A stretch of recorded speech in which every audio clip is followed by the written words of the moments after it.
All right, welcome back. We got a great podcast today. Derek is from Florida today, sunny Florida. One of his Can't beat it. His favorite place on earth. I guess Jersey's number 2, right? I mean, we'll get there. We have a fantastic guest today, Coach Surace from Princeton, head coach for four Ivy League championships, been to the NCAA tournament for FCS. His team has done tremendous things since he's taken over the program. He was an NFL coach for a few years, and before that, he played as well at Princeton, and he was an All-Ivy League player. So he's kind of been through each facet of it, which I think is really interesting. He is really I don't want to say a senior tenured guy and age him at all, but he's a senior tenured guy there in the Ivy League, and really has. And we're based in New Jersey. It's one of those programs. I have season tickets to Princeton games. I go and enjoy Princeton games, and as many times as I've talked about, basically it came down to like UConn and Princeton, and the people that love me at UConn would say I made the right choice, and the people who know a lot about success in life would say I made the wrong choice. So. Without further ado, let's bring on Coach Surace. Coach, what's going on? How we doing? How you doing, guys? Coach, appreciate you coming on. Thanks for taking the time. It's really great to have you on. Talk some Princeton football. Before we deep dive into everything, because I think your experience and being through a lot of different phases in the recruiting process and being at the Ivy League and being one of the elder statesmen, wink, wink, of the Ivy League, right? You really have a lot of experience, but talk about, and I touched on it briefly, like playing background, coaching background, how you got to Princeton. Well, first off, Derek, we were just, talking. If David was like 2 years older, I would have hosted him and he would have been a Tiger, right? My brother, I heard a little bit of the conversation. Yeah, so my brother hosted him and failed. And just a few years before him, I got Keith Elias, which I told David that was my entry into coaching, but I would not have lost him. 100%. Listen, that's something you always have on your brother, right? Like, hey, you couldn't do it. I know I could have got it done. I was 6 for 6 hosting guys to Princeton, and I would have been 7 for 7. That's a big. I did not lose. They gave me Jersey guy. I did not lose Jersey guys and talented football players. So that was the thing. But look, my coaching background, I grew up in Millville, New Jersey. Mike Trout is probably the most famous Millvillian of all time. And my dad was a high school football coach, my high school baseball coach. He actually coached, Mike's father, Jeff, who was best player my dad ever coached in baseball, was also a great football player. But like probably every coach's kid, I grew up on the fields. I grew up in the locker room. I grew up on bus rides. I was the bat boy for Jeff Trout's team in 1976. I had every job from entry level on the sideline, helping my dad putting playbooks together in the summer, all those things, to statistician. And I actually was on they had a small local cable channel, and I was helping them, feeding them stats during the game as I was old enough to do the math, on those things. So I was around sports my entire life. I was probably the least likely. I didn't realize this, but when I got the job at Princeton, they have, when you're at a good school district, the real estate agents give you the rankings. I was at a bottom 1% school, and I was like a lot of the guys I recruit. Am I going to fit in? Am I going to be able to do the work? Is it all kids that are rich kids whose dads are CEOs at business and all these things? I was really worried about that in my fit, until I came on my visit, and guidance counselor told my dad she never work with him again if I didn't at least visit. Make your decision, but you got to see this. And went there and realized, I played with a number of NFL players. The football was way better than I expected. This is 1985, on that. And the guys were amazing. To this day, the guys that were in each other's weddings, we vacation together, and really fit the people. They, just high achievers, hard workers. A lot of them are doing things outside of sports, unlike myself, but are really successful in what they do. I knew I wanted to stay in sports. Wasn't sure if it was going to be on the coaching side or administrative side. Through our linebacker coach, Mark Harriman, got a chance to GA at Springfield College, which was phenomenal experience. Couldn't ask for any better, with that. And I got my master's in sports management. And I had Charlie Casserly was the GM of the now Commander. Yep. And Charlie was a Springfield grad. I had the choice to go with him and go into the personnel aspect, or work camps with my own line coach around the country where all the coaches were. After my first year, I chose coaching. I literally chose coaching the first day. I started out working with running backs the first day. I had my room. Like, that was, I knew I wanted to do that. But, the rubber met the road when I was doing my schoolwork and I had these 2 internships and went that route. Worked my way up. I ended up being in the late 1990s at Western Connecticut, ended up being the head coach there. Every stop along the way, I had great mentors. That was phenomenal. And I'm the head coach at Western Connecticut. I get a call from John Garrett, one of my teammates at Princeton, with the Cincinnati Bengals.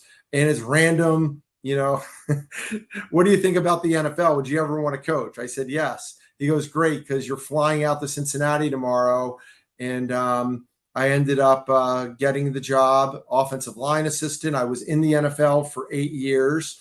And my wife, she was learning at a school administrator at Staples High School in Connecticut and the head soccer coach. She was not happy about this. And I explained to her, I am not going to, and we were successful at Western Connecticut. Right. Really good teams.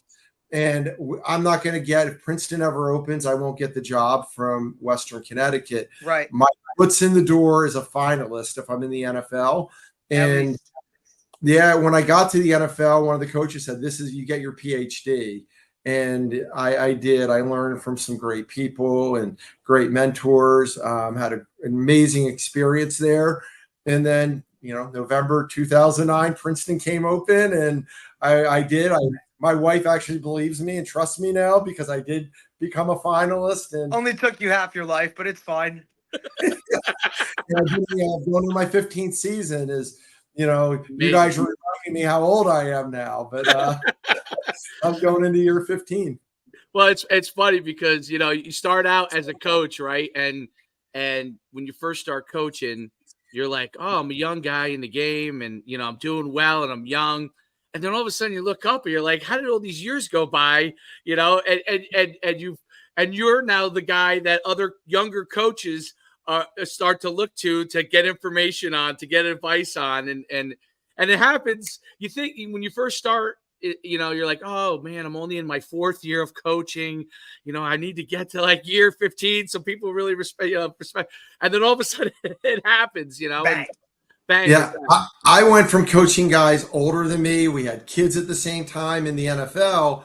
I was 30 to our women's soccer coach at Princeton reminded me the other day. And it's kind of the beauty of what we do and having to be able to adapt, and the great coaches all do that. Every year we get older, but the kids stay the same age. That's right. Right. If you're coaching high school or college, it's a defined age group we're coaching.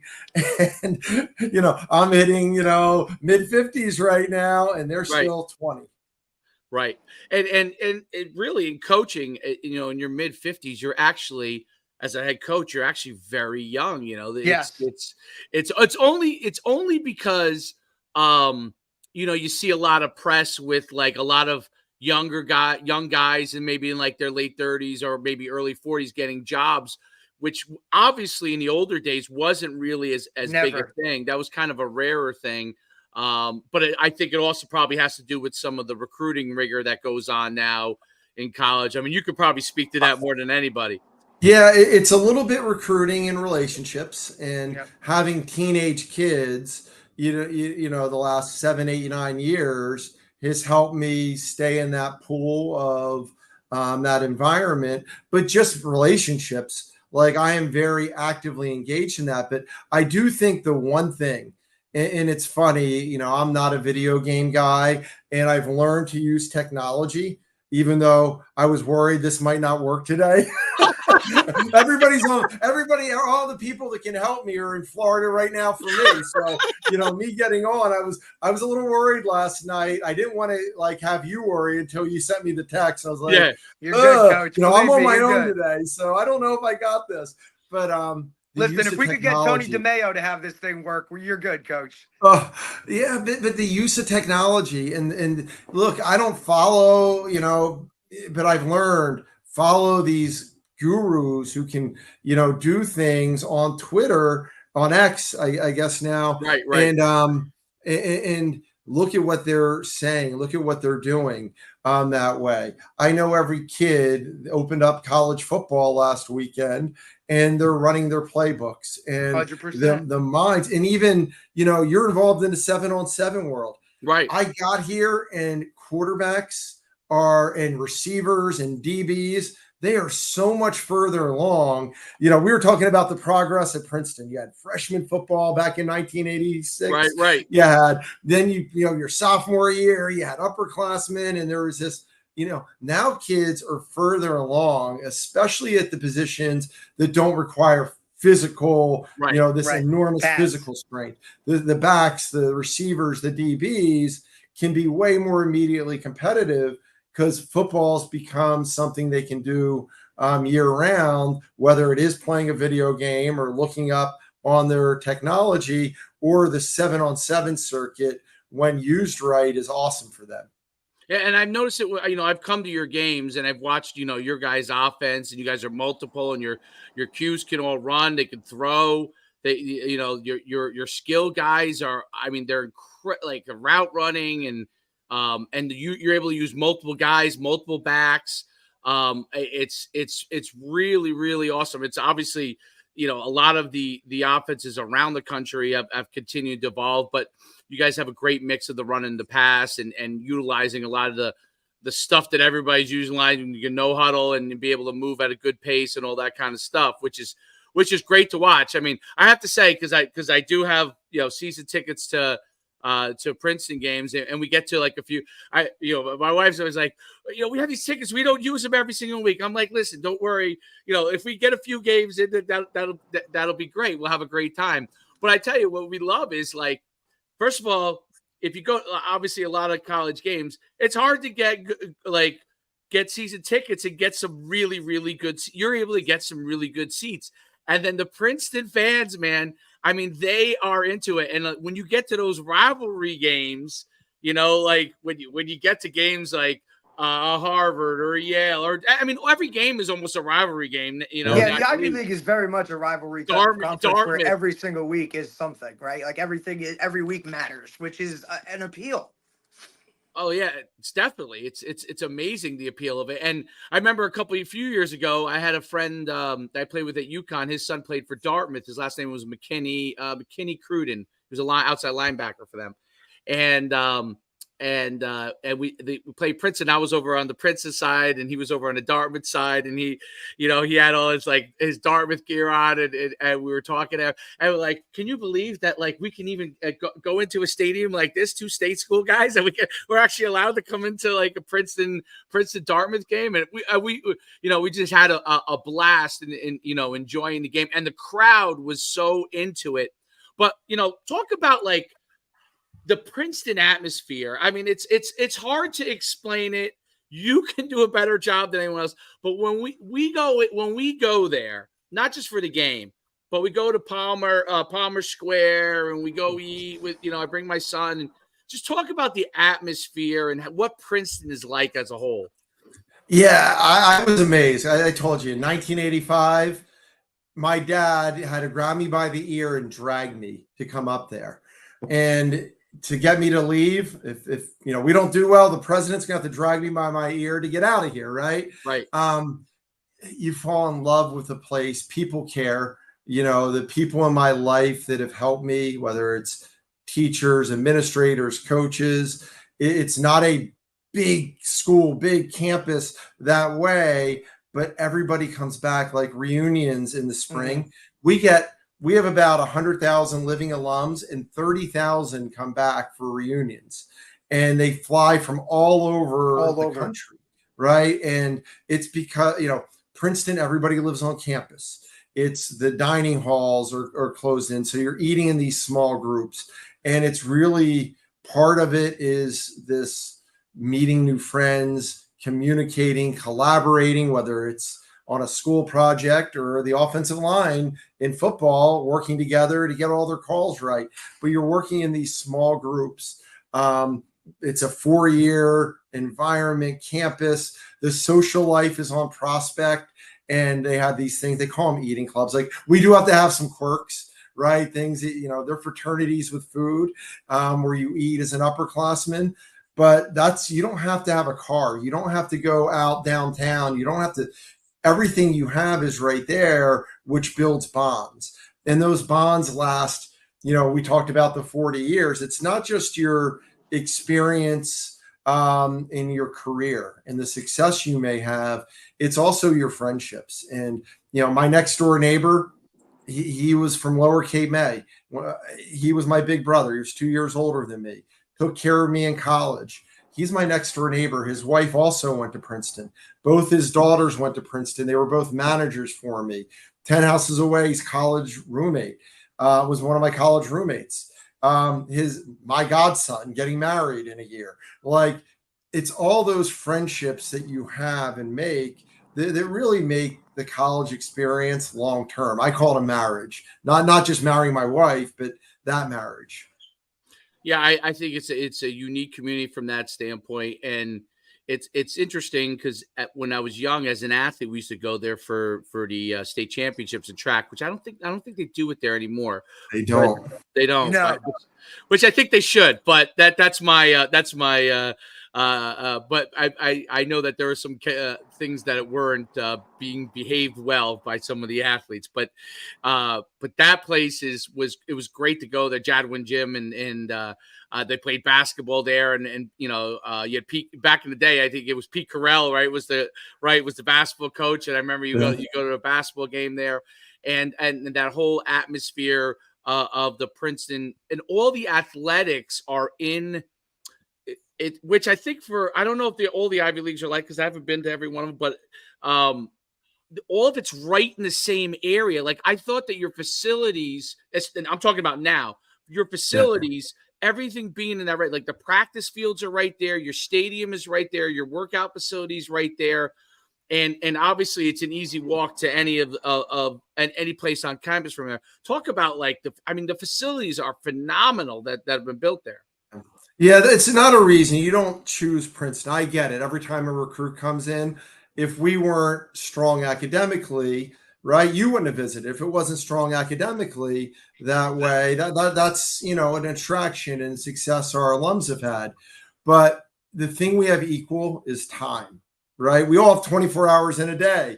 And if you have to, if your facilities are far away and you're busing or, however you get there, and it takes you a half hour each way, and instead you're walking 2 minutes, you're losing an hour a day. And over 4 years, you're losing that time that way. So it's a very attractive thing to be able to have all the facilities in this one area. It's also, for somebody like me that was not the best looking offensive lineman, it got me around like the women's soccer team and met my wife, right? So, the athletes, on a serious note, the athletes bond. We go to each other's games. Our football players will be at the field hockey game, and the women's swimming team will be at our game, and it's created a community, which is nice. But we have this, we're the largest endowment in the country per student, right? So while we're living in this new age of athletics with different challenges and good and bad, we do have the ability financially to have facilities that meet the needs so our athletes can have excellence and experience. I think we have 26 Olympians, at Princeton. It's incredible. It's amazing. it is amazing, and we talked about it a little bit, before we got on. But one of the unique things about the Ivy League, and you just had one that just got drafted. I think, I don't know if it was this year or last year, but the receiver, and I can't remember. You'll be able to tell me the name, but I remember what he was an unbelievable athlete. He was a decathlete. He could do everything. Talk about the attraction that a multi-sport kid who's legitimately good at both sports, especially track. What is that attraction for the athletes there at Princeton, and talk a little bit about that. Yeah, well, our coaches have a close community, and when I got the job, Fred Samara was the track coach when you were being recruited. He was here for 50 years, won 1 million titles. And Fred was somebody I knew when I was a student. I get the job 25 years later. He comes in my office, wants to make sure that we can have a partnership. And I'm like, really? Like, yeah, absolutely. Because we want speed. We play fast. We want fast guys. We want athletes. And I like the multi-sport athlete. They have more room to grow. That's been important to me. I think track doesn't interfere with spring football. That piece is great with track. Right. We have to work together with a lacrosse player. We had one terrific receiver this year. We have to work together with baseball. Again, had a baseball player this year. We had a wrestler. Our nose tackle was all Ivy. He pinned the Iowa heavyweight. It's amazing. You think about that. So to be a two-sport athlete, you have to be like way above. Andre Yoshivas, the receiver we had, we didn't really know about him. He was from Punahou in Hawaii. His dad was business partners with a guy named Mike Lurch that I played with. And Mike reached out and, can you take Andre on? And Andre walked in, looked like God's gift, 6'3", 200 pounds. He comes to camp. We tore him, comes to camp, runs a 4.4. And then he's a late bloomer in track. And the track coach says, this guy's going to be an Olympic decathlete. I'm like, sure. Like, I believe you, but Olympic decathlete, come on. Like, that's, top athlete in the world. Right. And that year, the heptathlon's the winter version of it. So we have we have our morning workouts and workout ends, and I see Andre, and I'm like, Andre, hey, you got Heps. Heps is the Ivy League championship. How are you going to do? He's like, I'm winning, coach. I was like, oh, yeah, high five, thinking there's no way. He's never pole vaulted. He's never done half. Yeah, he's never done half of what these guys have been like, how's he going to do this? Yeah. And Andre wins the Heps, ends up breaking the record point-wise. He won like 3 All-Ivy, most valuable, athlete in winter track, won a couple in decathlon, spring track. He turns down the ability to go to the Olympics to do football. Just an amazing experience from him. Done. Yeah, so he's 1 in a million. Like, you don't get athletes.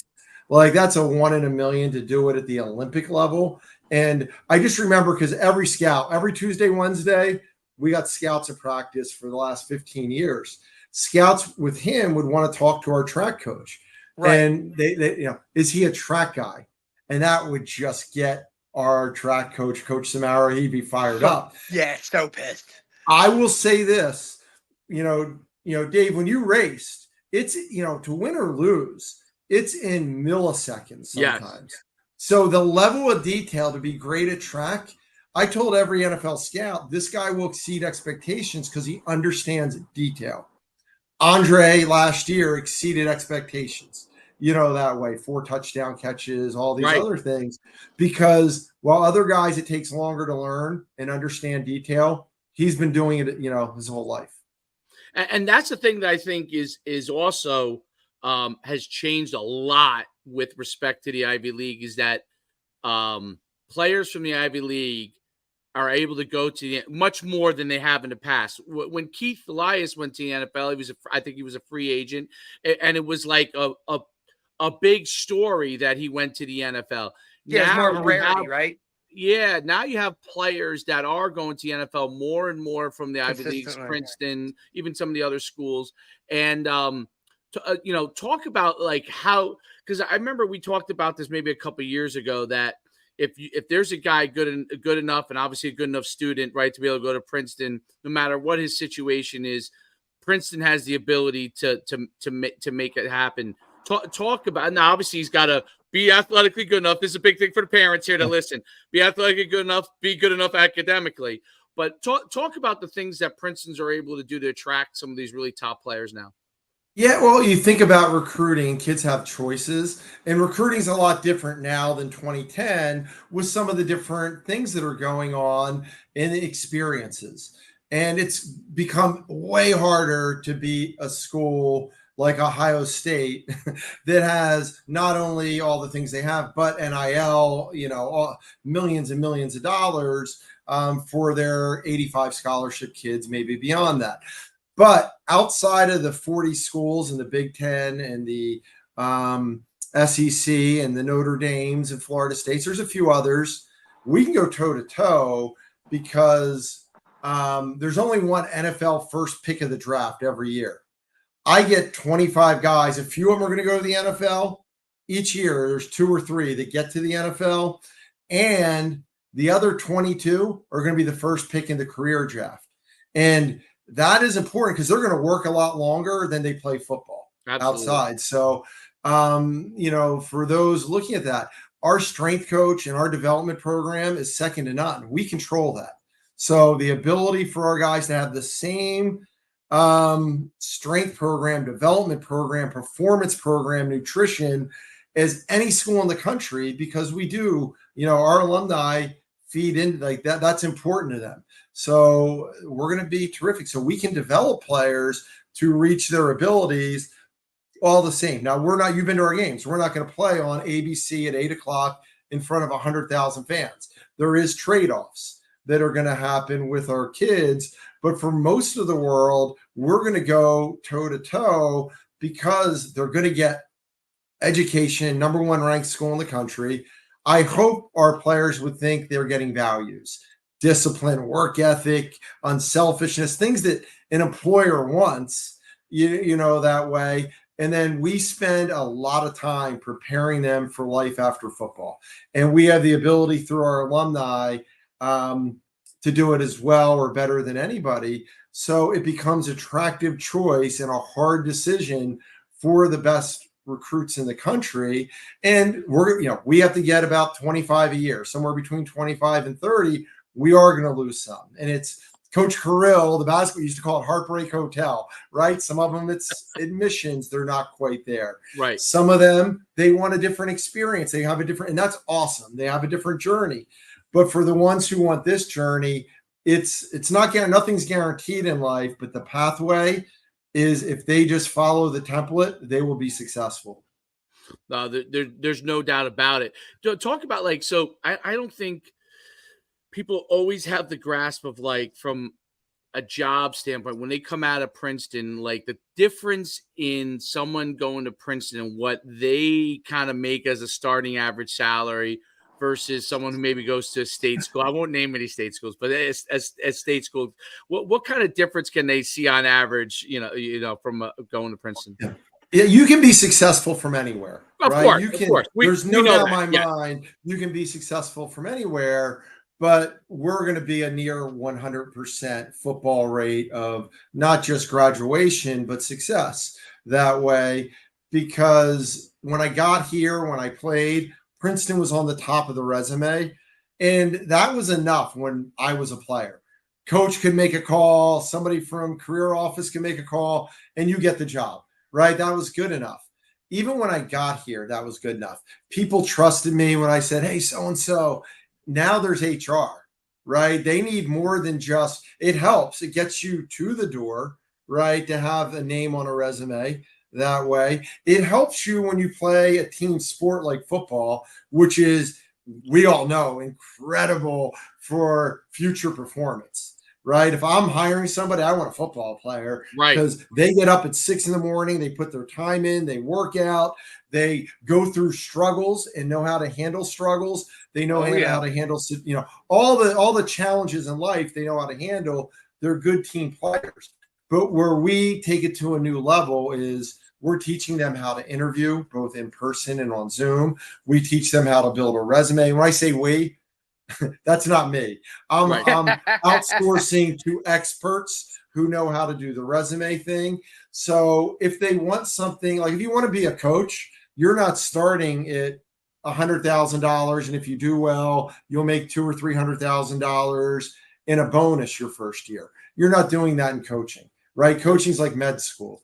You got to learn a skill set. You got to pay for most people, you got to pay your dues, all those things to move your way up, because you're not ready to run a room at 22 years old that way. But very difficult to do. It's very different. And God bless these young coaches who are incredible. And they're way better than I was when I was, we hire a lot of guys with quality control analyst roles. These guys come into it. They are so much further along. Absolutely. I'm embarrassed to coach. Yeah. To think about what I did in 1990, coaching the running backs, those guys overcame my poor coaching. But you build a skill set through time, right? And in that way. So it's a little bit different. But if you want to be in the wealth areas, the finance areas, the commercial real estate areas, like things like that, you're probably going to start somewhere near or over the six figures. And, if you do well, if your company performs well, the bonus, and look, a lot of it comes down to the economy globally and nationally. But if that's in a good way, you're going to get a low to mid six figure bonus in December. Which is unbelievable for people in their early 20s. That's right. It's a start on life that most people cannot even. And by the way, 20 years from now, you're building off of that. You have a great chance to be multimillionaire plus. Now, I used to say, generational wealth is what. Years ago, years ago when I had my very first head coach job, I had this kid Steve Maneri, went to Temple, and but he didn't come out for football till literally his senior year. And he was a basketball player, and he basically realized he was going to go to no offense, Derek, because you went to Montclair State, but Montclair State was the only place that was going to take him for basketball, right? And he was like 6'5", 6'6", and a very good player. But basketball, those guys are so good; it's so hard, right? And so he comes in like the end of July. And he says, "I want to play football. Yeah, I'm going to try it." The kid ends up getting like a few offers, Division I. He ends up choosing Temple, and then he goes and he becomes an all-conference player, and he goes to the NFL. He plays in the NFL for 6 years. So and he always said, that money that he made there put his start on life in a different stratosphere than anybody else he knew. And he came from the same town that I had, Saddlebrook, and he said put him in a whole different stratosphere. And he's just like, the fact that you came out and you helped me, and it made all the difference. So when we talk about like when you go to Princeton and you could start possibly a six-figure salary coming out, that's a fantastic, if you do well, that's a fantastic start to really set you up for your life. And it's something that young people, I think, especially in today's economy where, if you live in New Jersey, I mean, houses are. You want, and you have to spend $1 million now for like a normal size home in a lot of cases. And I want to be clear. I look at when I got here, when I went as a student, everybody was funneled into the finance world, right? And when I came here as a coach, because a lot of my friends, they made a lot of money, but they weren't happy, and they could have been successful in other things. Like, look, be happy in what you do. There's a lot of ways to be successful, but if they want to, when I coached at Western Connecticut, they want to do whatever they want to do. Part of my job is to help them, first off, make sure they graduate. And speaking of Montclair, 1999, in the playoffs, they kicked our ass. I got my butt kicked by Montclair. It was a never great lost game. to Westcott. It was usually one of those weeks where we knew, like, by that second half, we were going to get a couple series, and that was it. But I wasn't going to bring it up, Coach. I wasn't going to bring it up. Hammer. We had a shot to win our first playoff game in history. We did it the next year at Western Connecticut. And, oh, man, that was a heartbreaker. But, my whole be happy. Like, choose the field because you're going to work all this time. I come into work every day, and I am at the place I want to be in a job that I love, surrounded by people that are just exceptional. So I want our players to think that mindset is opposed to just go into finance because I'm going to make a lot of money, because there's a lot of ways to have this success that you might not make a lot of money early on, but you'll get there if you keep working.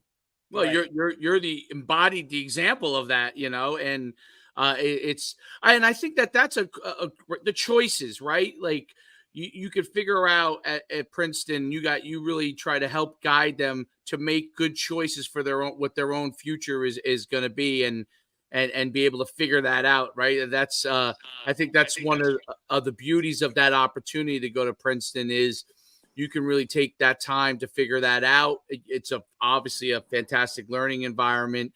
As you're coming to the Derek, when you're coming right by the stadium, there's a gigantic, I can't remember if it's chemistry building. I mean, it looks like state of the art. Like, what is that? Is that chemistry building? It is chemistry building. That's my wife's like, can we go into the chemistry building? I'm like, they're not letting you in that chemistry they're building. Like, you ain't getting in that thing. I will during training camp. It's the best auditorium I've ever been in. If you can ever get there on a Saturday and walk through it, the building's amazing, but it's the best auditorium. I will do team meetings and training camp there because I've never been in. I feel like it's the highest level of like a theater you could possibly be in to watch a movie. Like, it's awesome. I think it's and you touched on it a little bit too. I think it's one of the appeals of Princeton too. Not just that you're getting set up for your future in such a way where, and you do a great job of, making your players aware of their opportunities, but also like those guys around each other in the locker room now. That peer-to-peer, when you guys are talking about, hey, I'm going to go into finance, or hey, I'm going to go into this, or hey, I'm going to go into that. And meanwhile, what's the common bond here? It's like we're talking about a football locker room, but you got guys in there talking about all kinds of stuff that's just totally different, that I really think builds that camaraderie. And it's just like such a huge appeal to go to an Ivy League or go to a Princeton, where now, I think guys with this new NIL and the transfer portal, they're really losing out on those kind of relationships that, quote unquote, older guys like us really, really, set us up for life. That some of those bonds, I mean, Coach, you were talking about your neighbors and the stuff that you had on campus for that stuff. Guys now, we're going to a school and then they're leaving and then they're doing that. They don't really get that locker room vibe that we all got. And I think, the Ivy Leagues have kind of, in a way, they're really like some of the few schools that still kind of have that within their rosters themselves. Yeah, in 37 years, we've had one transfer in. Like, on 4 fingers, I can say we've had 3 transfer out as undergrads and 1 transfer in. And that piece is really important. But, I do think kids look at stability as my wife went here, I went here. Every coach is going to say, I'm going to be here the rest of my life. And then their eyes are always looking sideways at the new thing. I think there's something to this is home for me. Our defensive coordinator's been here 40 years. Twice he's been runner-up for assistant coach at the Division I level of the year, Steve Herbert. I got 3 other coaches that have been Princeton going into their 9th year. I have 2 going to their 6th year. The coaches that have left, like we lost 1 coach last year, Mike Willis. I don't think he's even 30 years old, becomes a head coach at Marist, right? Yeah. Division I school. Andy Arick, head coach at Harvard. You guys just had him on. James Perry, head coach at Brown. We've had, some of the assistants leave to Power Fives or the NFL. They're not leaving for lateral moves, right? Because there is stability. There is, so much to the relationship piece that we have. And look, they are high achievers. We had a guy, Jalen Travis. He's going to get drafted next year. He's a grad transfer. We've had a few grad transfers. He was one I told that he needed to go. Like, I coached O-line for 8 years in the NFL. He needed new voices. Like, his stock with me, maybe it can go up more. on that, and he can get NIL. But this guy won the Yes. John Wooden Award. He won the John Wooden Award, is the Citizenship Award. His ability to do things in the community. And he's probably going to be, I don't know, if he was old enough, he'd be president of the United States. All the drama that's going on, this guy will be president. Like, he is such a commanding, and I learn from him when he comes in, because we don't have time as coaches sometimes to keep up with what's going on in the world. Nope. And just having a conversation. And still at this day, it's not just the locker room, it's these one-on-ones, these bus rides, dinners that you have with the guys. It's not just him. You're learning from your players that way. And when you get a group of high achievers that are together for 4 years, they tend to gain something out of that. I think you brought up a point, too, about the ability to grad transfer after you graduate from Princeton, right? A lot of these guys do that. That's a unique, I think, opportunity that like a Princeton affords, and Ivy League affords to you, because you can go there, play for 4 years, have that stability, develop those relationships. And, oh, by the way, if you really are that good, right, then you can go and grad transfer. And I think that is a amazing thing that the Ivy League affords, that much better than a lot, because if a guy is at some point going to grad transfer, he graduates from your program school and he's good, and he has the opportunity to get NIL and go somewhere, you know that he's an elite guy.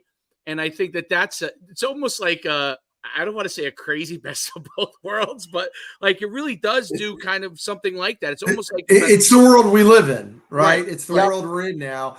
And I can be happy, I can complain. Instead, let's look at it, embrace it. How can this be a positive thing? How can we adapt to it? You guys are 100, because the value isn't typically in freshmen. Certainly the guys we're recruiting, right? The value might be in Arch Manning. He's the top kid in the country, right? The value might be in those top 10 kids, but the value is in the guys who are older, because now they know they've developed that way. So they do get this experience. I meet with every kid, because here's the dilemma our guys have.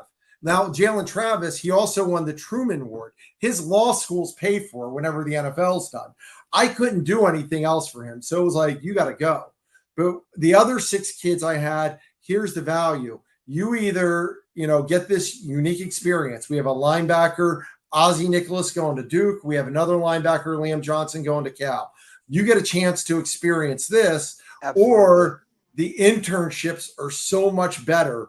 The same thing like NIL is better. Yeah, the internships they can get are better. So when you get a 5th year, I can set these guys up with the greatest internships they could possibly have, which is also NIL in some way. It might be a little bit now. Absolutely. It's more of a formal, actual process. Yeah. And I'm literally, I just sit back and listen. What do you want out of your experience? Some of them are confused. They want to go through it. Some of them know, this is what I want. Ozzie, I know this is what I'm doing. Some of them are confused. They want to go through it. And some are like, Coach, I want to work in finance. What's the best, connections, and what's the best relationship you have to get me there? Really, really interesting. It's the perspective that you have as far as how you handle the guys, and I think the cultivation of those relationships is really, really interesting. And Derek brought that up, like that. It's amazing that we're in a world like that, but it is a unique thing, because you've had. You said you had 4 total transfers in or out in 37 years. Colorado had 75 the first year and 57 the second year, right? So there's like totally different worlds, and the kids that you're attracting are, like I look at it as from a parent standpoint, like that would concern, like if my child ended up ever being good enough to be a college player and a higher level player, like. My concern would be, I don't want my kid hopping 3 schools in 4 years, just because he feels like, either it didn't work out playing wise, or I want him to have some stability, because I think it helps him in his life, right? And it's funny because we talked about the video games in the beginning. I'm watching my 9-year-old, right? And the video game, I told this to Derek yesterday. I said, the college football game that just came out. I said, my son created his own player, right? and after the first year where he went to Nebraska, he rushed for 1,800 yards as player, and then he went and he jumped into the portal and went. It encouraged you, like it shows you where you can go in the game, right? So it's always encouraging it. He goes to Colorado. He goes to Colorado because he likes Dion, right? He's always on TV. So Prime. he goes to Colorado, and Dion moves his fictional guy to receiver. He jumps. He catches a bunch of passes, but my son's unhappy with his kid playing receiver, his guy playing receiver. So he jumps up in the portal again, goes somewhere, plays running back. And I was telling this to Derek, and I said, like, I'm not sure if this game is good for him or bad for him. You know what I mean? Because he's like thinking, oh, my guy doesn't get as many yards or as many touchdowns. I'm jumping in the portal. So it's preparing him to be, instead I said it prepares you for coaching. He's prepared for the new normal at the power for the, Big Ten, SEC level on that. It's what we're living in. But as a parent, that scares me. Everybody, that scares me. Like, I don't want that, right? Derek, you probably think the same way, right? Right. But I also think, Coach, like, I think you handle the situation and you're successful where you're at because you were there. You were a player. You know the ins and the outs and the intricacies of Princeton, the benefits, all of that. Like, you understand that. Some other coach coming in there, they might not understand that or they don't get that, right? And now you're tenured, you've been there for a while, add your years as a player and all of that. Like, you understand Princeton football or you understand Ivy League football, right? Like, and some guys, they want that and understand it. Some guys, they come in, they get a taste of it because, hey, this is a quote unquote Division I job, right? Like, I don't even think many people even understand that the Ivy League is like a Division I conference, right? You guys are kind of just, oh, that's the Ivy League. They're their own.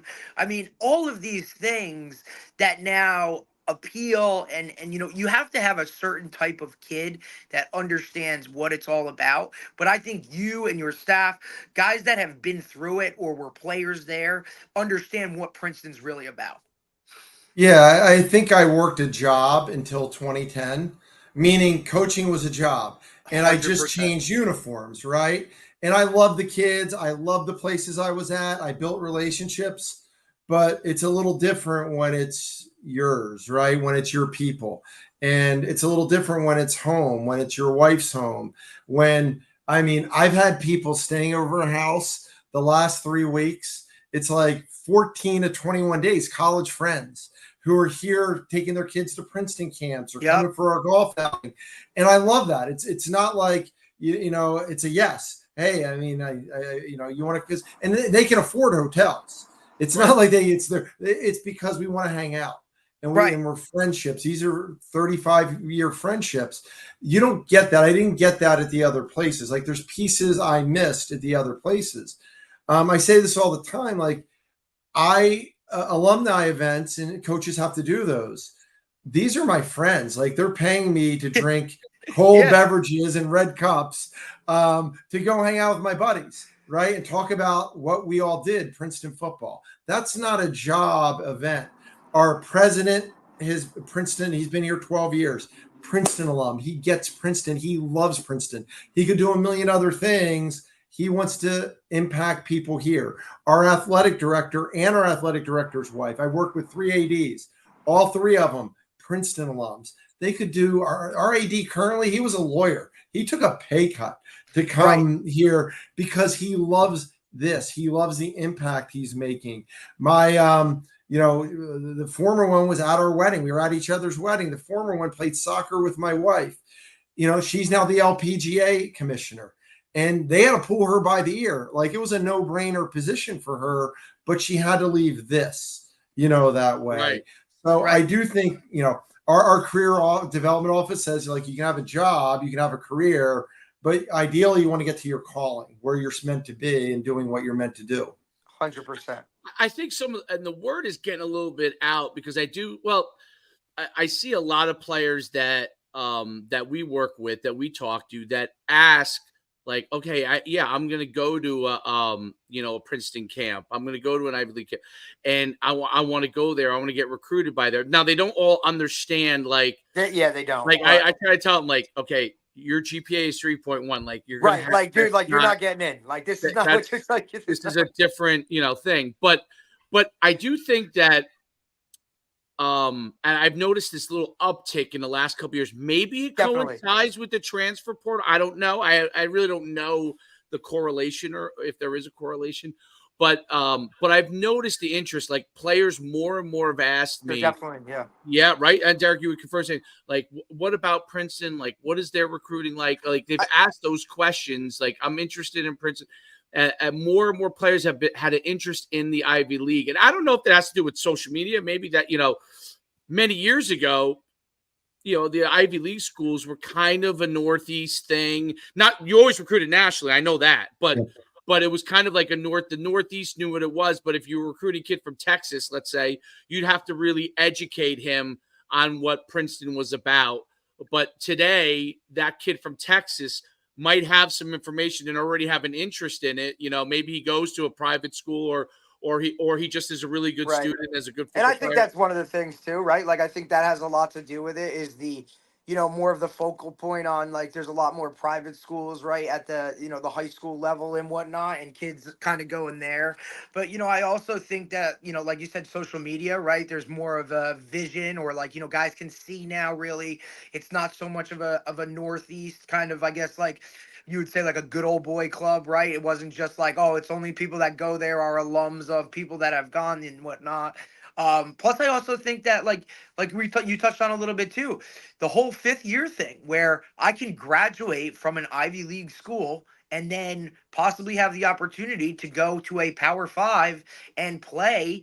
And if that's something that you feel you can handle, that's just another way to go about it. And you're kind of double dipping, because now you're coming out of there with a degree that's going to land you a job that's better than most of other places that you can go to. So I think it's a combination of a lot of that. Plus, just overall in general, Ivy League football has gotten a lot better. Yes. Like competition wise. And you've seen a lot of these guys take that step to the next level, and you're like, wait, he came from where? And now guys pique their interest, and now it's just, a domino effect. Yeah, you guys hit the nail on the head. You guys have been doing this, right? Long enough to, hit the, not only is social media, and kids can get research from anywhere within, we send, let's say, an initial email invite to camp. Oh God! And his parents can look us up like in seconds. But the number of times I've worked with you, David, like send me a kid, but the video is immediate. This isn't VHS tapes and DVDs, and it's not that type of recruiting anymore that took weeks to get video. It's instantaneously. So I carve out at least an hour every day to watch video, right? Just to keep up with the most talented kids that way. I also think where the portal has affected it, where even in the Big Ten and SEC, now there's outliers, right? I think Rutgers has 29 commits in this class, but where schools used to take 25, they're now taking 15. Yep. Right. And so, because they're banking on high school, right? Like high school, yeah, they're banking on the high portal. School window is now shrunk a ton. Yeah, we're not looking at the portal. So those extra 10 kids per school, when you look at however many FBS schools there are, 130, that's a lot of spaces left. Some of those kids have great grades. So that's had openings, up for us, that way. And then there are kids they're going, and I had 2 kids, right? Go through their journeys. They had different things, but for both of them, the locker room was important. Stability was important. Looking at the head coach, is this head coach going to be out the second somebody else calls? The next shiny whatever job opens up? Because look, Coach, I'm sure you've had opportunities to get out of there and leave, but that's your baby. This is where you're at. And for me, coming from a traditional Group 1 program, like where tradition freaking matters, and now I'm at one now where tradition matters, like that's, to me, that appeal sometimes, like that would overtake a lot of other things that would pull me to a bigger school, right? Or something of that nature. And the thing is, when the schools do, call, and a lot of them are the higher academic, or Right. I'm not leaving for a lateral move, certainly, like nobody's doing that, but when somebody calls, the thing is, typically you're not going to be on their A list, which means you can't do the things to fix the program. Right. So why do I want to go somewhere that's going to be headaches, not have a chance to win, and Right. deal with all the other stuff when I'm coaching amazing kids, I'm working with amazing people.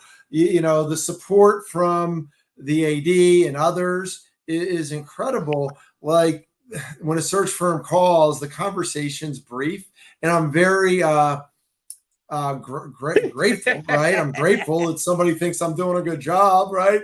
But it's not, unfortunately, there's not the interest, in that. And these are, really good places, and somebody else probably is a better fit than I am for them, Right. most often. Or you're on the A list, you get everything you want. Then I have to talk to my wife. Hey, would you think about this? But it's because the money out there for that level is incredible. Like, It's insane. but Right. I'm But happy. sometimes the juice just isn't worth the squeeze, and it No. is what Coach. You have a greatest setup like you could possibly think of. You got your dream job. Your wife's happy, right? Your kid's right around the corner. You can go see him anytime you freaking want. He can come home and do whatever. Like that to me balances out like money. It's just not even a question. And I'm modeling, right? I'm modeling for my future players who they're going to have opportunities to make a little more money, right? And maybe it's a little more name on the wall prestige on the outside world, right? But why are you doing this? My dad coached and taught one place for like 40 years, was head coach for 25 years. He had a health issue, right? Had to go to the hospital a number of times, up, down from South Jersey up to, Central Jersey. And he had a former player rode with him. Like, this is like a book. Like, if they captured the conversations, coach with player 50 years later, 40 years later, and them reminiscing, like, I think, the scare went away, mostly because his spirits were so high being with his former players and being at one place. And we had a guy, Karan Reed, was in the NFL for 10 years. Great player, right? Mount St. Michael's in the Bronx, great player, captain, champion, long NFL career ended. Tore his Achilles, older guy, career ends. He's going to go to business school. The same head coach that was with him is the guy writing his recommendation, right, to business school. And he got in a great business school. It's that piece. And it warms my heart. Like, Karan Reed asked me to write it, right? I hope, like, I can make a minuscule impact on somebody's life that way. Absolutely. I remember Karan Reed, great player. I met him when he was in high school, going through camps and stuff like that. And amazing how he continued to improve and get better, and go to Princeton and get better, and just New York kid, right? It's amazing, those kind of things. It's the relation. So the relationships, absolutely, are. I think that's what. And you talked about, with your players with career choices, happiness, and choosing, choosing relationship, choosing happiness. I mean, those themes, and it's funny because those themes build a team, and which relate in the end on the field portion of it all, right, to great performance, which you guys have had. Talk about what you guys are able to do from a coaching standpoint with your players that might be unique over anybody else coaching their players, that really builds that camaraderie. Because I haven't watched a lot of games. I see that camaraderie. I see the way the parents are in the stands. I know, a few of the parents, the kids that play for you, and they're so excited. They love it so much. Talk about those kind of things. Yeah, I sent out a post yesterday. We had our golf outing like a week ago, and guys from my first teams were there. And I took a photo. My wife actually took the photo of me with these guys that I love, that are really successful, almost 15 years later. And I wasn't a great head coach at the beginning. We weren't a great team. We went 1-9 my first year. We followed it up by going 1-9 my second year. But what we did was build a culture, right? They are the foundation of everything we've done since those first 2 years. And I regret not being able to help better so we could have won more games, in those early years. Yep. And I hope they don't look at it as a negative, because, we didn't win. And I was a part of this issue, a big part of it, but we figured it out and they're part of the solution that way. That culture piece. We use the hashtag. Look, I'm older. I'm using hashtags, right? Yeah. There you go, Coach. Right? You're in it. We, right from the beginning, use the hashtag juice that way. And that's energy, enthusiasm, passion. I like people who have great attitudes, that are positive, that enjoy what they're doing, that love football, that love, and they're going to get challenged, right? It's the top school in the country. They're going to get challenged academically. They're going to get challenged like anybody around me on a football field. They're going to get challenged on the field. Our strength coaches, our performance staff are amazing. They're going to get challenged. But how do you approach it? Our guys approach the weight room and they're going to work their tails off in the weight room or running. And they pound on the door before it's locked, before we let them in. And they are screaming, yelling, pounding on the door. That's exciting, right? When they come out to practice, they come out with energy, knowing I'm going to work them within reason, right? Depending on the day, as hard as they could possibly work to get better that way. They're going to be in a class with some Nobel Prize physics professor who's going to give them problem sets that eventually they feel a great deal of satisfaction solving. But I'm sure our players are cursing me on having them come to Princeton when it's 1 a.m. and they're solving something. But that's life, critical thinking and work ethic. Those are lessons and valuable lessons for life. And I hope they're getting those lessons through this. But the culture piece and the enthusiasm, I know we were talking about, them being in the locker room and talking about these high level things that are going on in the world. I can guarantee you, we got beanbags, we got EA Sports, we got Xbox. I can guarantee you the last 4 days, the conversation's been about the same, trade and whatever portal and right. Sure. They're 9 years old. At 20 years old, there's 9 years old. It doesn't matter. They're the same age as your son. Man. They're doing the same thing as your son outside of their lift and their work during the day. But the other 8 hours, it's zero difference than what your son's done the last 4 days. That's very, very true. I have one final question, and you were an offensive lineman. You're now a head coach, and we've talked a lot about Andy Reid and how things that he's done. He was offensive line guy, and what does a guy with offensive line experience really bring to a head coaching job? Because look, everybody you see a lot of times, this guy was a quarterback, quarterback coach, and they the shiny positions, man. The shiny positions. Everybody sees that. Yeah. What does an offensive lineman, line coach bring to the table as a head coach that I think is real? I think I know the answer, but I'm asking you so people understand what it is that offensive line coach really brings uniquely to the table as a head coach. Yeah, well, going back to that, my dad was a head coach. And when you're a high school coach, the greatest coaches in the world are the high school coaches, especially the ones at public school, because you can't pick your players. Right. If you're at a private school, you have a little more flexibility getting a kid maybe to come in.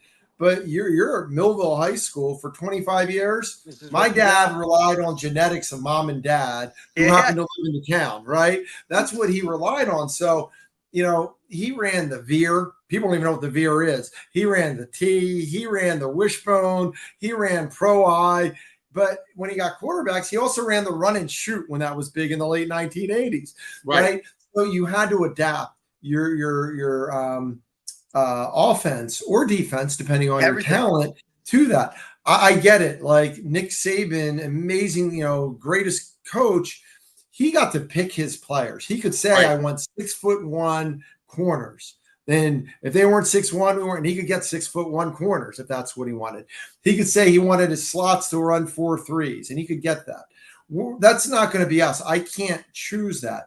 So if you guys watched us, we've had quarterbacks that are drop back yeah. passers. We've had quarterbacks that are athletic, dual threat. We've kind of based it around our personnel that way. And I think that way with the offensive line, having played it, it's kind of like being a head coach. Yes, it is. You're not, the quarterback's going to get a lot of credit when there's success or a lot of blame when there's failure. The receiver is going to get his name in the paper. Running back, when they score, have big games. Defensive guys with sacks and interceptions and tackles. But it's this, football is the greatest team sport. Right. And the value and the reason we coach is team, right? It's these people, it's relationships, it's, friendships. It's now that you go into coaching, it's the friendships you have in coaching. And we do this, like the number of people you guys impact is more than me, right? It's because you do the podcast. It's thousands and thousands and thousands and thousands of people you guys impact. I have 30 new players, 25 new players that I hope to impact, that over time winds up being like 1,000 people that I hope to have a positive impact.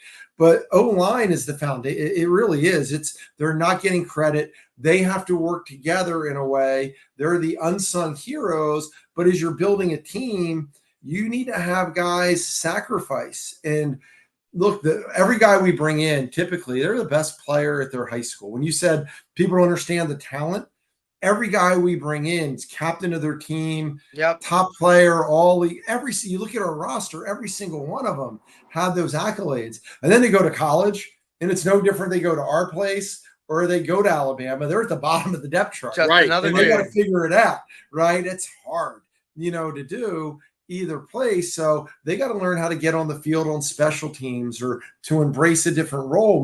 We've had some freshmen dominate, but for the most part, they're the exception. They got to learn how to be a role player, to be a great teammate. They learn these other things. Well, O-linemen have been doing that their whole lives. Right. That's what they've been doing. So I hope it's building that culture piece. It's building that. Those guys are, we've had almost every year an O-lineman that's a captain. They're the big guy that commands the room, and we've been really fortunate. My favorite year as an assistant coach was when I coached for DJ Nymphius, who you probably know pretty well, at Riverdale, and he made me the offensive line coach that year. So I was a special teams coordinator, but he's like, I'm going to make you the offensive line coach. And I could tell you to this day, those guys were the most enjoyable people to coach because first of all, I had never coached offensive line. Even though I had already been a head coach, I didn't know the ins and outs of the offensive line like I had to learn that year. And we've had DJ on the podcast. Actually, one of the funniest podcasts, if you ever go back and watch ever, is we had DJ Nymphius with Tony DeMeo on. That was just oh God. Oh my God. It was Tony DeMeo with technology coach was like, that's why I said there's no worries for you with technology. No, coach, there's no worries. We can get Tony on. We're good. And we love Tony. He's great. I mean, obviously legendary coach, but with technology and DJ, we're like, we got to have a re-podcast when we get Tony there. We go into his room and help him with the technology.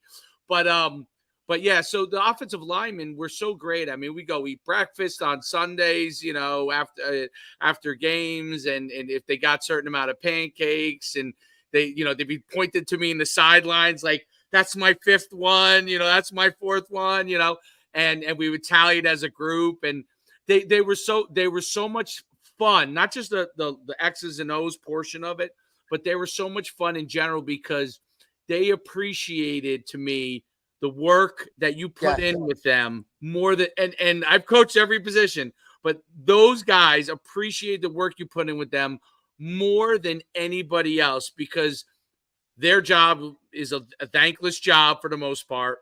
And they're the ones that cleared a way for the guys to be able to score touchdowns. But the fact that someone was there with them every day and appreciated them and enjoyed being around them.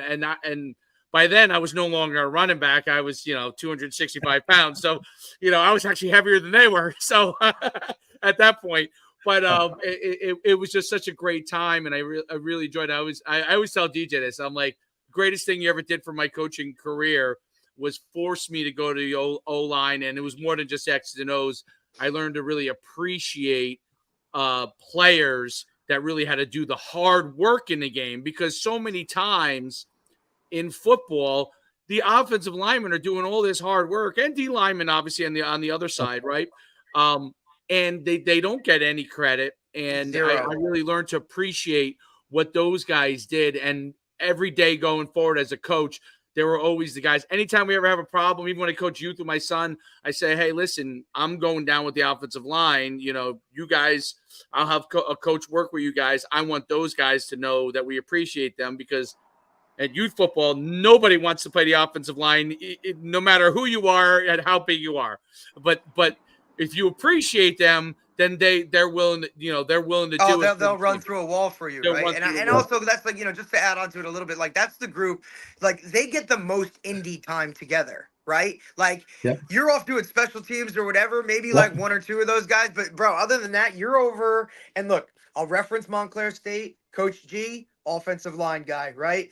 When we were doing whatever, where was Coach G? He's up in the stands with a marker board working with guy. They're over, and we used to call it lineman land because they had their own piece of turf set off from the field. Like, and we went as they went. And, he taught me, how much, if you want to coach, Derek, because you're going to be a coach, right? Like that's what you are and what you want to do. I can see it already. He goes, your offensive line, that's the catalyst of your entire team. Like how they go, you go. Whether it's, they do what they do, but that group itself, right? Like they're just different. It's those five guys, them against the world all day, every day.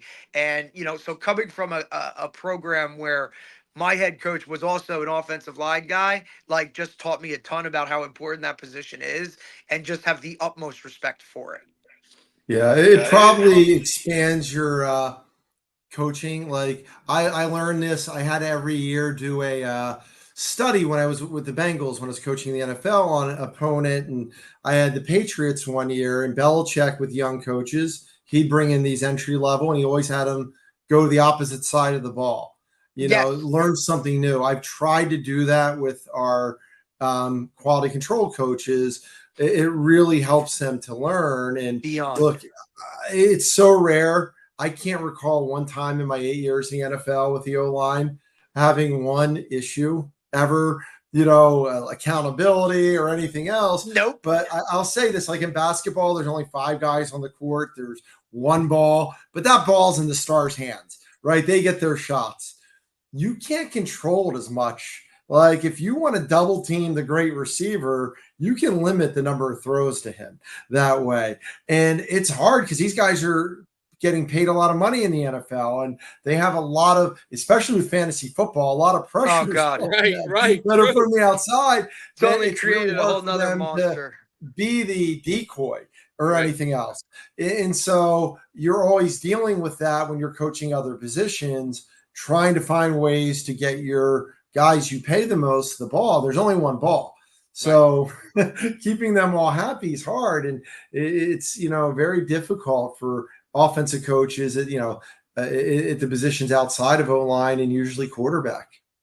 No, it's very true. The one ball thing is it gets harder and harder. I always say this to kids. You got like 9U this 7 year, of buddy. course, everyone wants the ball all the time. 9U this year. You better figure it out. That's what it's all about.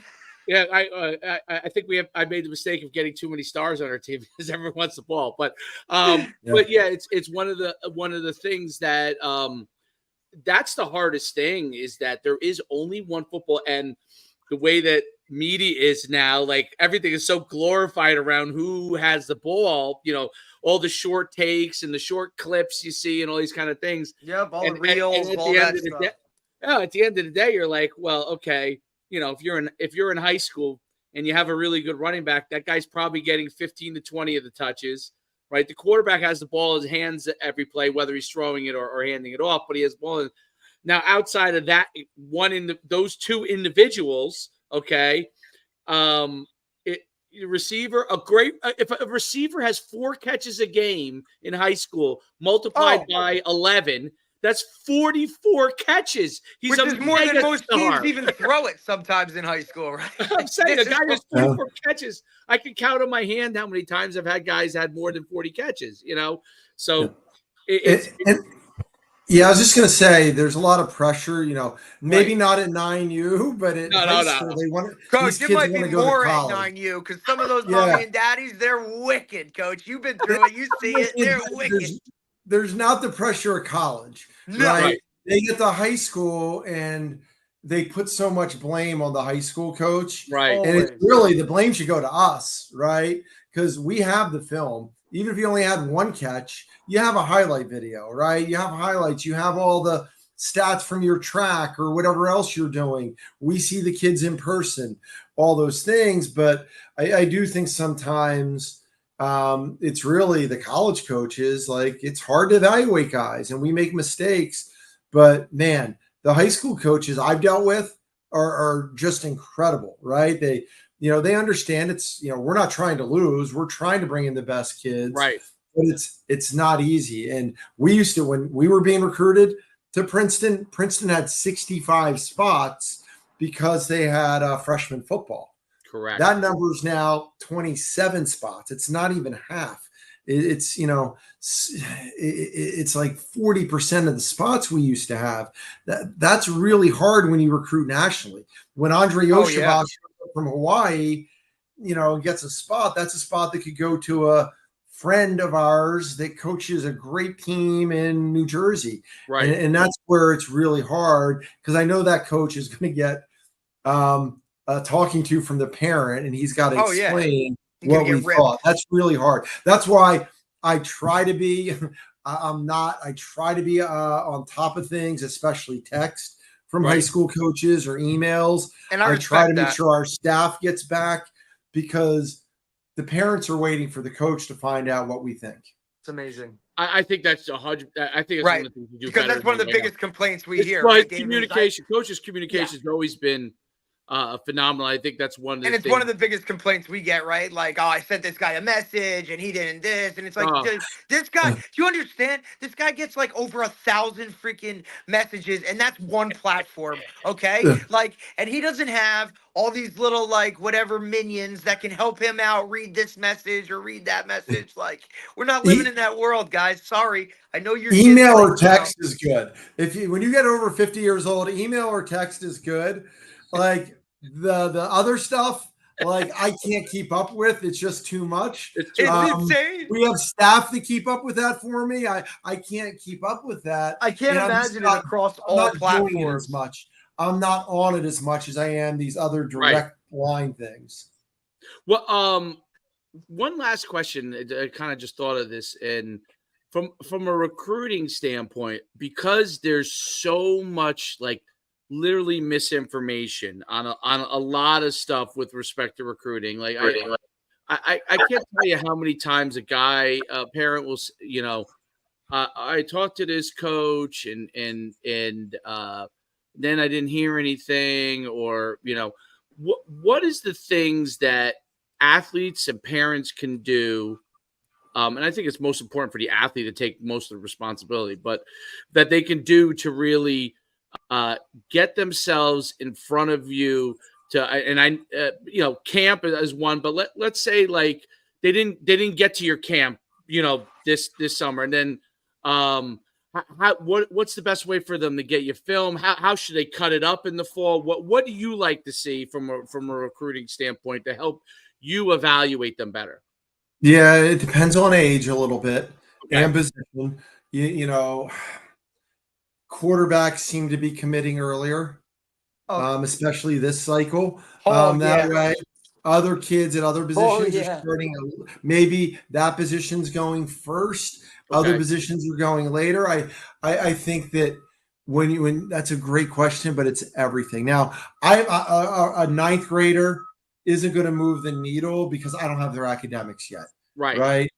I really like 5 semesters, but some of these kids are just so incredible academically. After 4 semesters, I can predict pretty well how admissions is going to look at them that way.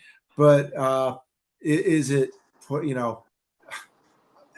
highlight videos. You're right. Start with that.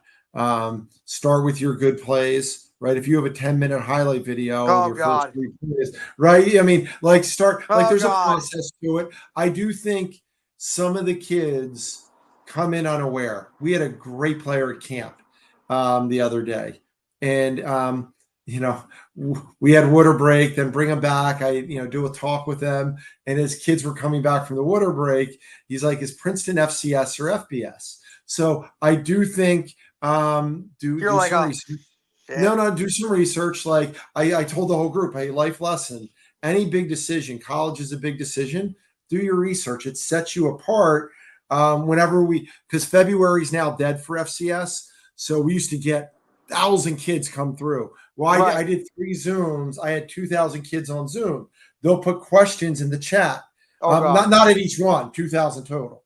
I'll put questions in the chat, and some of them ask questions that you can find out for yourself. This is a big Right. decision. Right. Like with my 2 kids, they didn't go anywhere that they didn't know, right? Yes. That they didn't have on their own know whether it's what fit them from possibly fit them, because you don't know when you're 15 or 16 what might fit from an academic, from a culture, from a standpoint of their athletic pursuits. That way, ask good questions. Get involved. Like if your high school coach is good, he's reaching out. But some of them, they got a lot of stuff they're doing. They're working. They got other jobs. They don't work in the school. They work in the school, but they teach 6 classes a day. Find somebody else that can help with that. They Tough. can send that's where guys like you come in, Right. because it really helps them to have an advocate, have somebody that's advocating for them that way. Because our database is over 20,000 recruits. Now it's 4 years, but it's mostly 25s, right? If there's 10,000 25s, 7,000 26s, and the other 3,000, 4,000 or 27s, 28s on that, because it is too early. I'm not trying to build it through the 27, 28s, because it's wasting their time to do a tour when they're in 9th grade and they might be geniuses. They might not want this. But yeah, do all those things. That's a lot of kids. That's a lot of kids that you guys are evaluating. I think that's one of the misconceptions that people have. And I know you see you're laughing, so it's true. Like that you're only recruiting 50 kids. You have 20,000 kids in your database. That's a lot of kids, and that you're filtering through essentially. And it's one of the things I always say, like, oh, I'm going to go to I'll use Princeton as an example. I'm going to go to the Princeton camp. I went to, I don't know, XYZ FBS school. My 40 wasn't good enough for the, I always say, listen, you have to run a grade 40 at Princeton too. Like that's, Yeah, like that. Yeah, it's not you're enough. They're not going to evaluating a ton of kids. That's kind of part of the misconception. I think they think, oh, I'm just using this as maybe an example of a 40. I don't know. Let's say they're a wide receiver and they ran a 4.75 40, right, at an FBS camp, but they're just really great player. Maybe they have the right height and size. I'm like, 4.75 is going to be slower for Princeton too. Your skill set will have to completely be insanely off the charts. Yeah. For that to be something that they're going to look at. And they kind of always like, well, really? I'm like, yeah, really, because they're evaluating, and you just said it. There's 20,000 kids that you and your staff are going through, and I think that's an important thing. Like competition, I think the mistake a lot of people make with FCS in general, but definitely Ivy League, okay, is that for some reason that they can get away with not being, I don't know, quote unquote. When we say the drop off, this is what the drop off to me. Like, let's say a receiver runs a 4.50, and that's like quote unquote an FBS guy. We're talking 4.55 at Princeton. We're not talking 4.50 to 4.75, right? Yeah, they don't grasp that gap, right? They think it's like, oh, I can just be so much lesser of this because it's not even close. Yeah, almost every kid that we've recruited the last 15 years, just like, you, David, like if I was hosting you, you would have came to Princeton, but you were between scholarship and in Princeton, Right. almost every kid's turned down free to do this, right? And that's, the kids that we are recruiting. Now, I've gone from being so and I love analytics, I love information. But it's just that, it's information. Right. Like I want to see them compete. I want to see them run routes. I want to see them do other things. I've gone from just, oh my God, a 4.50 is better than a 4.52. Who knows on that? They're Right. 17 years old. They're 16 years old. Like, who's going to reach their ability? Who's playing 3 sports and hasn't, specialized? Who's, Right. we're doing a lot of different data that goes into, what's their age? Did they reclass? Did they not reclass? Like, all those things go into the data that we're looking at, because I use this. And, Derek, do you have kids? My first one's about to turn 1. She'll turn 1 at the end of the week. So I use this analogy: crawl, walk, jog, run, sprint. Yeah, like they crawl different points. Just because you crawl, you're recruiting, you're in 10th grade, it's crawling right now. If you keep working and, you'll hit your ability and it'll become a sprint, right? So the person who crawls first or walks first, having multiple kids didn't make them the fastest when it became time where it was real. So these are young kids. Like, you see it, like the NFL draft, they make a lot of mistakes on this. They're football is even harder, because basketball, at least there's AAU, there's these international tournaments. We don't have that in football. We're trying to compare a kid from Millville High School to a kid from St. Joe's Prep, right? We're playing and Millville's not playing a great schedule that way, but we're comparing apples and oranges in terms of their competition, who they play against. And we're trying to see, is the kid from Millville going to be a late bloomer? Is he going to develop more? And is the kid who's already made, right? Who, and I'm not saying this about Millville, this is other schools. I'm saying, I know when I'm getting a kid like Dylan Classy from Bergen Catholic, his route running is going to be exceptional.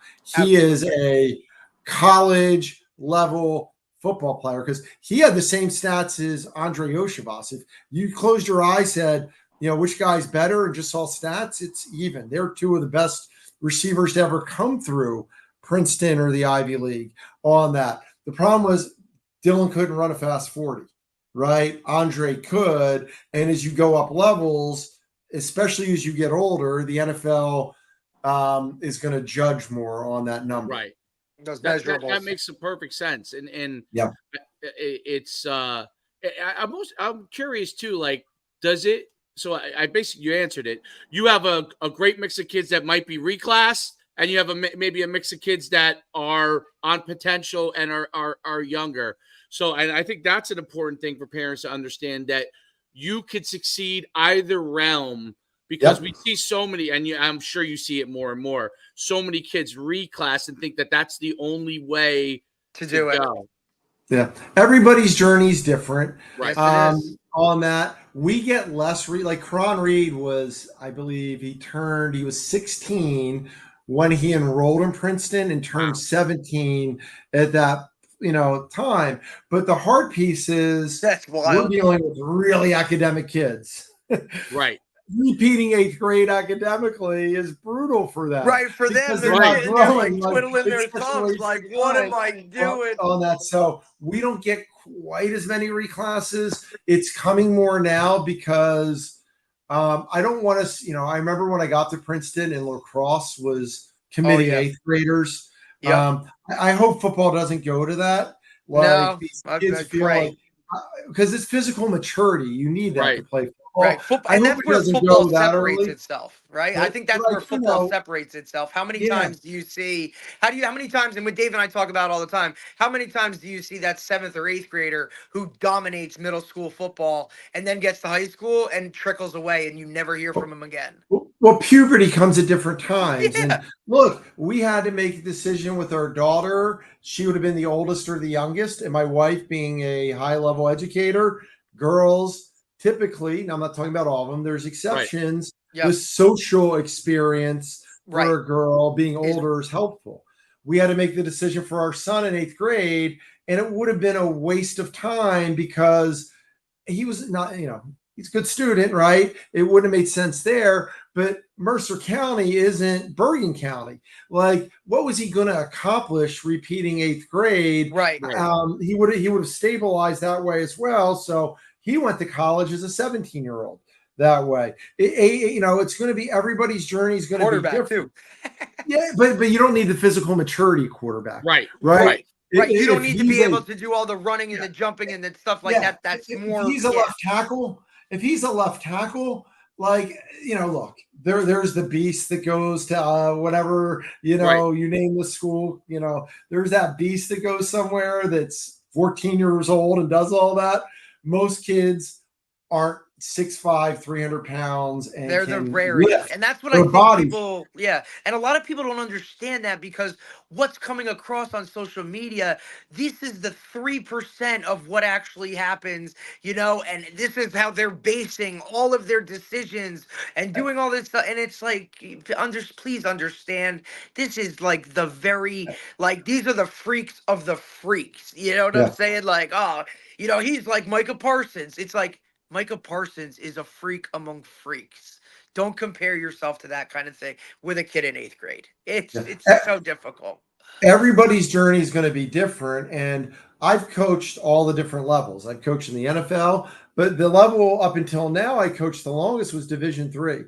I loved it, right? I loved it. Our players had great experiences. I did it at 4 different schools. I absolutely loved it. That's not a negative. Like, I say that at camp, I bring all the kids in, and we have like the NESCAC and Hopkins and Carnegie Mellon. We have these amazing academic opportunities. I said, they're like me, they're head coaches.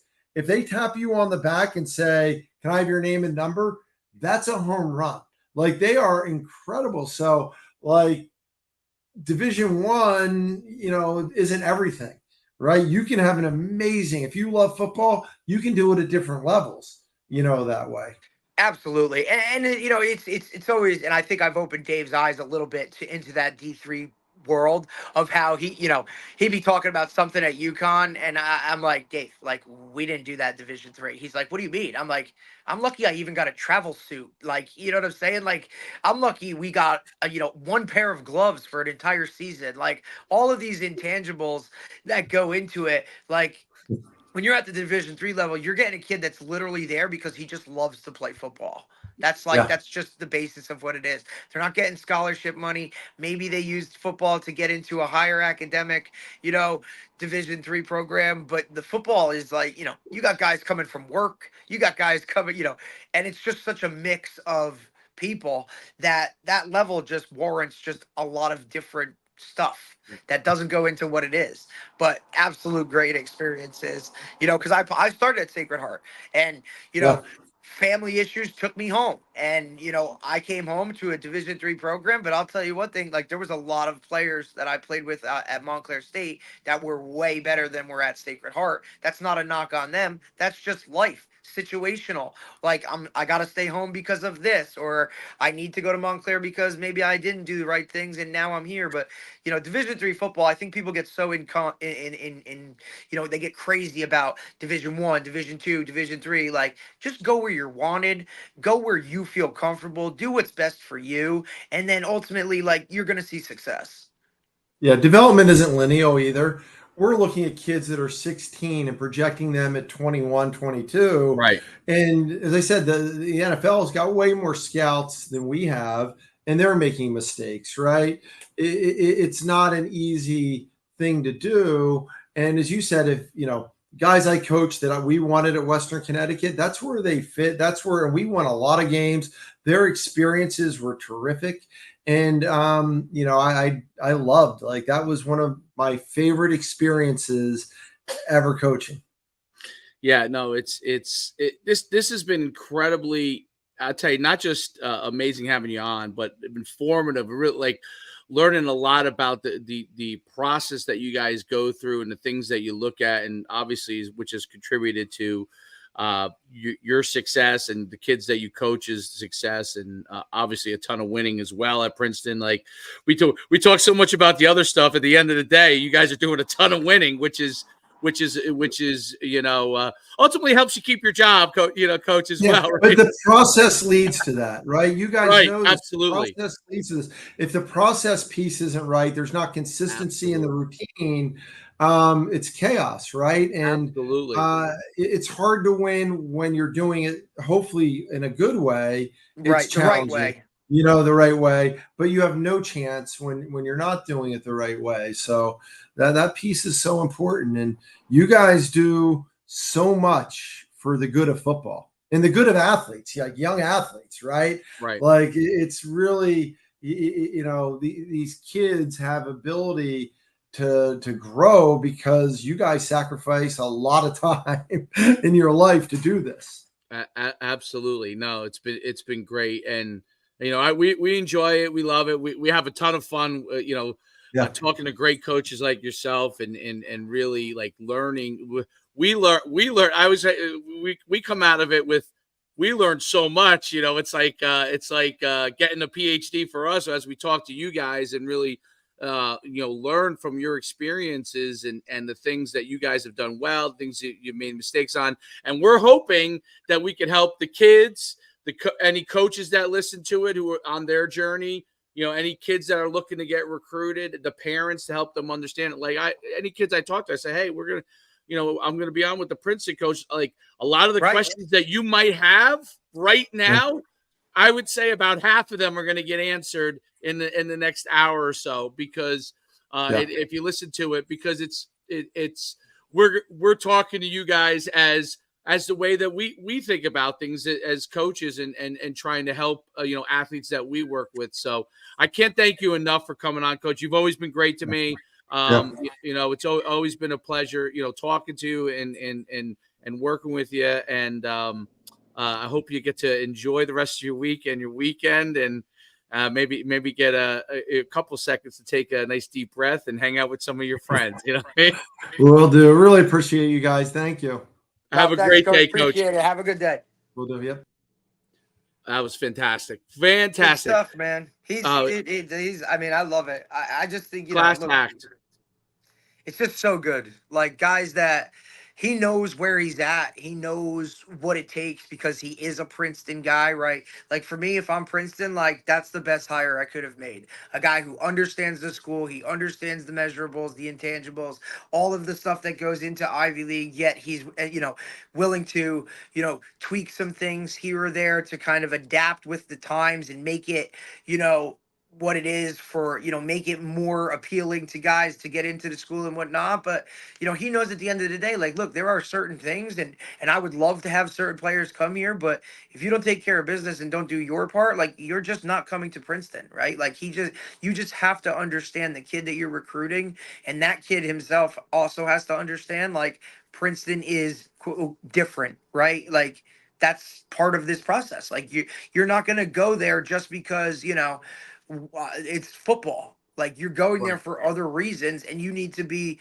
prepared for that too, right? Because I think a lot of guys just see, I have an opportunity to go play at Princeton. Like I love that he said do your research, because half these times we got kids going to camps that have they couldn't even tell you what level the schools that are at the camp are. Right.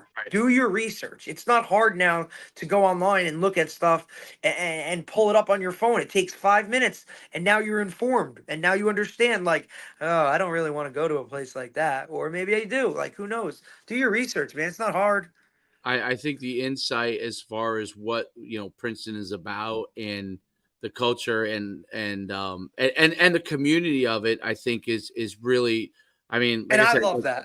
When I go there to watch a game, or sometimes we go there to eat, because we're not far from where we are. But I'm just telling you, like, I love that. I love that aspect. It's why I chose Sacred Heart, because of that, right? It was a smaller school. Everybody's on campus. Like, coming from a group one where I graduated with 100 kids, like, I love that aspect of it. That's small. Everybody knows everybody. You're in that, whatever. Like, that's what I knew I would thrive in that. We're in this great debate on this on the UConn, like the group that I do, UConn Husky, like we started that Husky huddle with, and we talk about how Retschler Stadium is in Hartford, and we're like, it's not. There's no appeal. It's great, but it's like it's like a sin that it's not. It's the same not thing in with the middle. the It's not on University of campus, you know, right, like it's the a sin. University of Miami. Those guys play at, whatever it's called down there now. Like Yeah. it's 30 to 45 minutes from the campus. Right, Like right. whereas the Orange Bowl used to be one of the most iconic home field advantages in the freaking country, right? Yeah. Like Notre Dame Stadium, you walk across campus to get to Notre Dame That's what makes Stadium. it, that's what makes it cool. Yeah, that's the same thing that makes Princeton so cool. Like it's all right there. Like if The you're a swamp. student, and the Like students I like went to that. the University of Florida. Like you're walking across campus and boom, here's the statue of Spurrier and the swamp. You're like, dude, this is awesome. Absolutely. All right, let's run. Let's get off here, and then we'll. That was excellent, man. Great guy. Great podcast. We'll be back on, I think, Friday. I think. Yeah. So we'll jump off here, and we'll see you next time.